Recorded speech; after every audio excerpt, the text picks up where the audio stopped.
자, 오늘도 발바닥이냐 꼭지냐에 대한 논란이 많은 것 같아요. 정치기관에 그런 얘기가 있습니다. 무릎에 사서 어깨에 판다. 우리가 주가의 발바닥을 어떻게 알겠습니까? 해서 바닥을 확인하고 무릎에 사서 그리고 주가의 꼭지를 모르니까 그 머리를 지난 어깨에 판다. 이게 정석이죠. 뭉텅멍 먼다는 것인데, 자, 오늘은 모두 뭐 주가 바닥이냐 꼭지냐를 찾느라고 난린 것 같습니다. 뭐 자주 있는 일이긴 합니다. 자, 오늘은 기존 주도주는 조정을 좀 받고요. 소외받았던 섹터가 급등이 나왔는데, 뭐 아주 특별한 이슈는 없지 않습니까? 그냥 수급의 이동, 뭐 시프트 그렇게 보는 게 맞는 것 같습니다. 굳이 빌미를 또 뭐 갖다 붙인다면, 트럼프 관세 이슈 때문에 당연히 오를 것으로 봤던 미증시가 또 지표와 결합이 돼서 더 많이 올랐죠. 거기다가 외국인 수급 환율과 더불어서 우리 좋아지고 있습니다. 조금씩 안정이 되고 있고, 마침 또 오늘은 단기 성향인 금융투자 쪽에서 많이 매수가 들어왔습니다. 자, 거기다가 뭐 최근에 보이고 있는 다음 주 대선과 관련해서 약간 밸류업 느낌인 지주사가 움직이다 보니까 시장 전체적으로 조금 소외받은 낙폭 과대주에 대한 매기가 많이 좀 쏠리는 것 같습니다. 우리 증시가 한정된 돈으로 굴러가다 보니까 특성상 어쩔 수 없이 한쪽이 빠지면 한쪽이 오르고 한쪽이 오르면 빠지는 반복이 되는데, 자, 오전은 반도체와 2차전지가 적당히 강세였거든요. 그때는 별 문제가 없었는데 오후 들어서 수급이 2차전지로 더 몰리다 보니까 최근에 강했던 섹터 종목들, 방산조선, 바이오엔터, 전력, 원전 등등이 차익 매물이 나오면서 조정이 좀 들어온 겁니다. 지금 많이 우리가 좀 혼란스러운 게 주도 섹터가 바뀌었느냐 안 바뀌었느냐, 이건 항상 좀 화두가 된 것 같은데, 이건 펀더멘털의 변화가 있어야 뭔가 변화가 있는 것 아니겠습니까? 단순히 주가가 많이 올라왔다고 해서 주도주의 변화가 있을 것이다, 그렇게 볼 수는 없잖아요.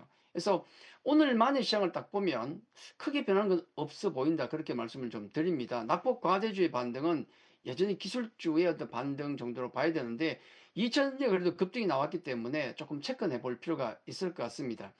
아마도 주도주의 변화 관련된 어떤 변수로 놓고 봤을 때 두 가지가, 제가 어저께도 말씀드렸지만은 엔비디아 어떤 실적 발표, 그 다음에 대선 이벤트를 체크하는 게 대단히 중요하다는 생각이 들고, 사실 중요한 건 그것보다도 매번 이렇게 뭔가 번쩍번쩍 바뀔 때마다 어떻게 대응을 해야 되냐는 것인데, 저는 개인적으로 이렇게 좀 생각을 합니다. 이렇게 뭐 어떤 큰 변화가 있을 것 같을 때는 조금 급하게 빨리 해서 틀리는 것보다는 좀 느리지만 정확한 게 좋지 않을까, 저는 그렇게 생각합니다. 물론 이제 선수들의 입장에서는 뭔가 변화 가능성이 있을 때마다 좀 들어갔다가 아니면 또 빠져나오면 되죠.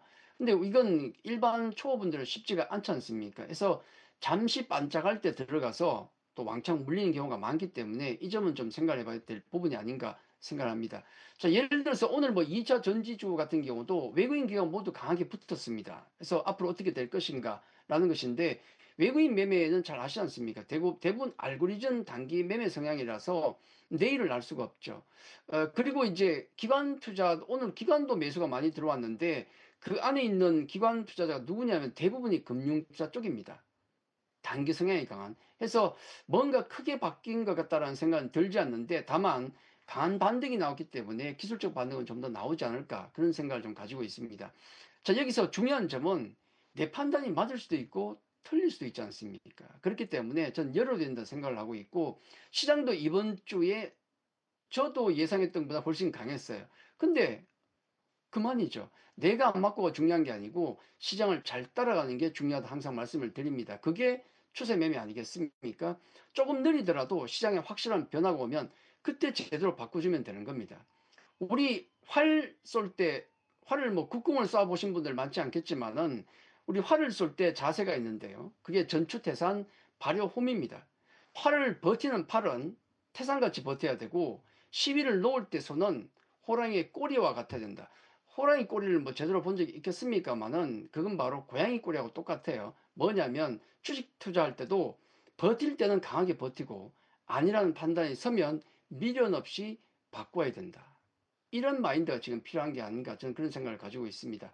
자, 오늘 8시부터 잠시 후에 무료 방송 시작되는데, 여기서는 중요한 것 하나, 주도주가 과연 변화가 오는가, 주도주 변화의 신호는 무엇인지, 그리고 혹시라도 변화가 온다면 차기 주도주는 어디일지에 대해서 살펴보도록 하겠습니다.